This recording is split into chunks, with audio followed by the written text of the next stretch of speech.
মুক্তিযুদ্ধ এখানে কেন? জামাতের স্টেজে মুক্তিযুদ্ধের কী কাজ? এভাবেই শুরু করেছেন জনাব কর্নেল অলি।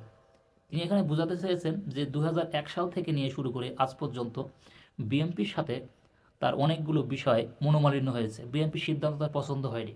কেন সিদ্ধান্ত পছন্দ হয়নি, কী কারণে পছন্দ হয়নি, তো চলুন আমরা তার মুখ থেকে এই ভিডিওটা। আপনাদের অনেকের মনে প্রশ্ন, মুক্তিযুদ্ধ এখানে কেন এসেছে? আপনাদের হয়তো অনেকের জানা নাই, ২০০১ সালের পরের থেকে বিএনপির সাথে নীতিগতভাবে অনেকগুলি জিনিস আমি মেনে নিতে পারি নাই। সারা জীবন আমি যুদ্ধ করেছি। ১৯৭১ সাল থেকে নিয়ে একজন ক্যাপ্টেন হিসাবে পাকিস্তানের বিরুদ্ধে সর্বপ্রথম বিদ্রোহ করেছিলাম। শহীদ রাষ্ট্রপতি জিয়াউর রহমানকে দেওয়ানহাট নামক জায়গা থেকে ফিরিয়ে নিয়ে এসেছিলাম। যদি উনাকে ওখান থেকে ফিরিয়ে না নিয়ে আসতাম, হয়তো 5 মিনিটের মধ্যে উনাকে গুলি করে হত্যা করে কর্ণফুলিতে ফেলে দিত। পরে দুজনে গিয়ে বাংলাদেশের স্বাধীনতা ঘোষণা করা হলো। লক্ষ্যটা কি ছিল? এটা ন্যায়ভিত্তিক সমাজ হবে, অর্থনৈতিক মুক্তি হবে, বাংলাদেশের মানুষ সুখে শান্তিতে বসবাস করবে। দীর্ঘ 25 বছর কি দেখেছি? ভারতের দালালেরা, মোদির দাসেরা দেশ পরিচালনা করেছে। এখন জাতিকে সিদ্ধান্ত নিতে হবে।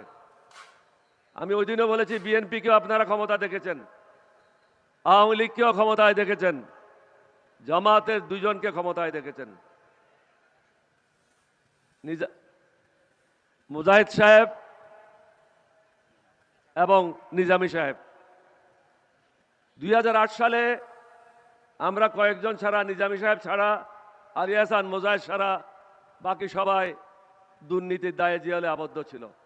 আজকে দেশের কি অবস্থা? আমরা কাপড় পাল্টাচ্ছি, নাম পাল্টাচ্ছি, কিন্তু দুর্নীতি থেকে আমরা বের হতে আসতে পারি নাই, চাঁদাবাজির থেকে বের হতে আসতে পারি নাই। আমরা যারা আজকে মঞ্চে বসে আছি, আমরা আজকে আমাদের জীবনের শেষ যুদ্ধ। এই যুদ্ধ হবে 1971 সালে যে স্বপ্ন ছিল, সেই স্বপ্ন বাস্তবায়ন করা।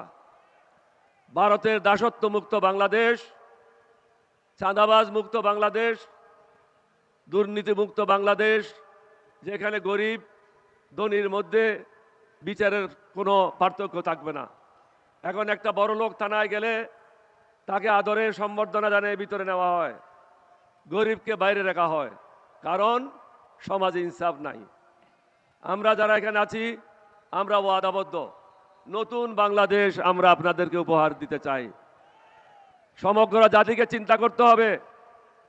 আজকে যারা আমাদের বিরুদ্ধে আছে, তারা দিল্লি সেবা দাস হিসাবে নিজকে পরিচিত করেছে। সেবা দাসদেরকে আমরা বাংলাদেশের দায়িত্ব দিতে পারি না। সেবা দাসদের সাথে আমরা বাংলাদেশকে হস্তান্তর করতে পারি না। তাদের হাত থেকে দেশকে যে কোনো উপায়ে মুক্ত করতে হবে। মুক্ত করার একমাত্র উপায় হলো, আপনারা শুনেছেন বিএনপির মহাসচিব বলেছিল, এই অগাস্টের মুভমেন্ট যেটা হয়েছে, এটাতে আমাদের কোনো অংশগ্রহণ ছিল না। এটা তারই কথা, আমার কথা না।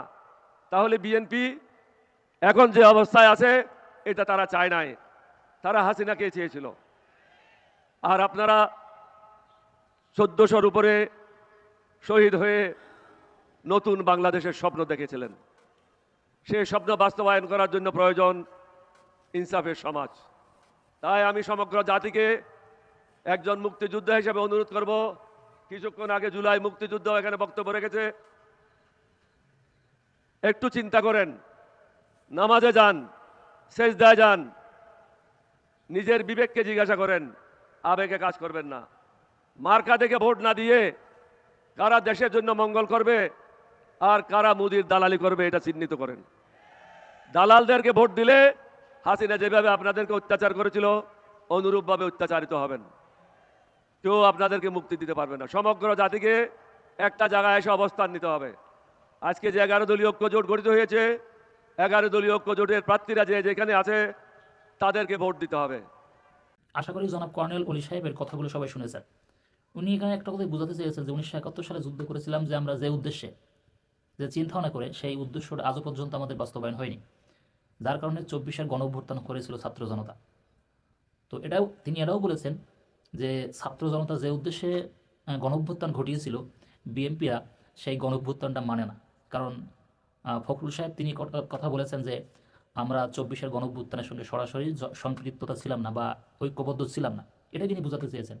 তা আমরা যদি একটা সুখী সমৃদ্ধ, গোলামিমুক্ত, শোষণমুক্ত একটা সুন্দর বাংলাদেশ গড়তে চাই, অবশ্যই 11 দলের পক্ষ হয়ে 11 দলের প্রার্থীকে বিজয়ী করে এই দেশটাকে স্থিতিশীল, শান্ত এবং একটা মডেল রাষ্ট্র হিসেবে পরিচালনা করার জন্য, মডেল রাষ্ট্র হিসেবে গড়ার জন্য 11 দলের পক্ষে থাকার আহ্বান জানিয়েছেন। কমেন্টে অবশ্যই আপনার মূল্যবান মতামত রেখে ভিডিওটা শেয়ার করে সবার কাছে পৌঁছে দেবেন, যাতে করে 1971 সালে যোদ্ধাও তিনিও জামাতের সাথে যোগদান করেছেন যে দেশটাকে গড়ার জন্য। তিনি একটা কথা বলেছেন যে 2001 সাল থেকে নিয়ে 6 সাল পর্যন্ত জামাতের 2জন সেখানে ছিল, ক্ষমতার মসনদে ছিল, 2জন ছিল, তাদের কোনো দুর্নীতি ছিল না। যেহেতু তাদের দুর্নীতি ছিল না, সুতরাং তাদের দলও দুর্নীতির বাইরে থাকবে, দুর্নীতিমুক্তভাবে শাসন করবে।